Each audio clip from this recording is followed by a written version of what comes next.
राजधानी दिल्ली के करोल बाग में दिन दहाड़े एक ऐसी चोरी हुई है जिसने इलाके की सुरक्षा व्यवस्था पर सवाल खड़े कर दिए हैं।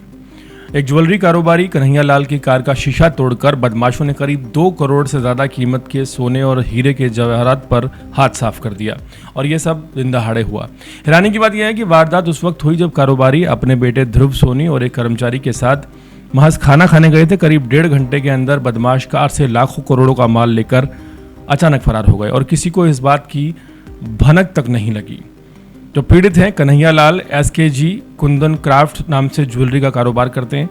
वो 18 अगस्त को अपने बेटे ध्रुव सोनी और एक स्टाफ कर्मचारी के साथ बिजनेस मार्केट के सिलसिले में दिल्ली के करोल बाग आए थे। उनके साथ 3 बैकअप और एक सूटकेस भी था। तीनों बैकपैक में सोने और हीरे के जो ज्वेलरी और उसके साथ लैपटॉप, आधार कार्ड भी रखा हुआ था। सूटकेस में कपड़े भी थे। उन्हें कन्हैया लाल ने greater Kailash M block market में कई ज्वेलर्स से मुलाकात की थी। इसके बाद करीब शाम 4 बजे वो करोल बाग पहुंचे और शाम करीब 5:30 बजे उन्होंने अपनी कार आर्य समाज रोड के कैनरा बैंक के सामने पार्क की थी। यहीं से कहानी में असली ट्विस्ट आता है।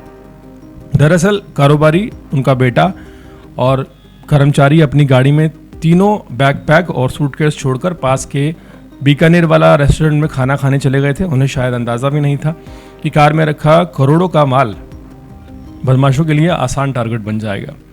करीब 7:15 बजे यानी लगभग 1.5 घंटे बाद जब वो अपनी कार पर वापस पहुंचे तो वहां उनके होश उड़ गए। कार का पिछला शीशा टूटा हुआ था। अंदर रखे तीनों बैकपैक और कपड़ों वाला सूटकेस गायब था और बदमाशों ने बेहद ही शातिर तरीके से कार का शीशा तोड़ दिया और अंदर रखा सामान लेकर फरार हो गए।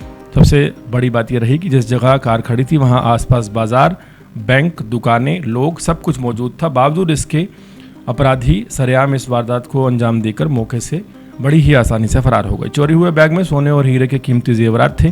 उनकी कुल कीमत 2 करोड़ के आसपास बताई जा रही है।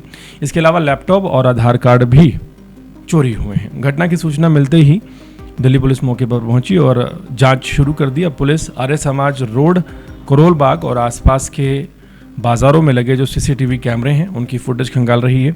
पुलिस का ये कहना है कि पता लगाने की कोशिश की जा रही है बदमाश कौन थे, किस गाड़ी से आए थे और वारदात के बाद किस दिशा में रवाना हो गए। हाल फिलहाल इस हाई वैल्यू चोरी में आरोपी पुलिस की पकड़ से बाहर हैं, लेकिन बड़ा सवाल ये है कि करोल बाग जैसी भीड़ भाड़ वाले इलाके में दिन दहाड़े एक बैंक के सामने गाड़ी का शीशा तोड़कर 2 करोड़ से ज़्यादा की ज्वेलरी जो चोरी कर गई उसका किसी को पता नहीं चला। ये हैरत की बात है और CCTV और बाकी सुरागों से हालांकि उम्मीद जताई जा रही है कि जल्द ही इन लोगों को पकड़ लिया जाएगा, लेकिन सवाल उठने लाजमी है कि शाम के 4 से 5 बजे के बीच अगर करोल बाग की भीड़ भाड़ वाली मार्केट में इस तरह की वारदात को अंजाम दिया जा सकता है तो फिर एक्टिव पुलिस पेट्रोलिंग एक मुख्य बाजार जो दिल्ली का करोल बाग है वहाँ से नदारत है।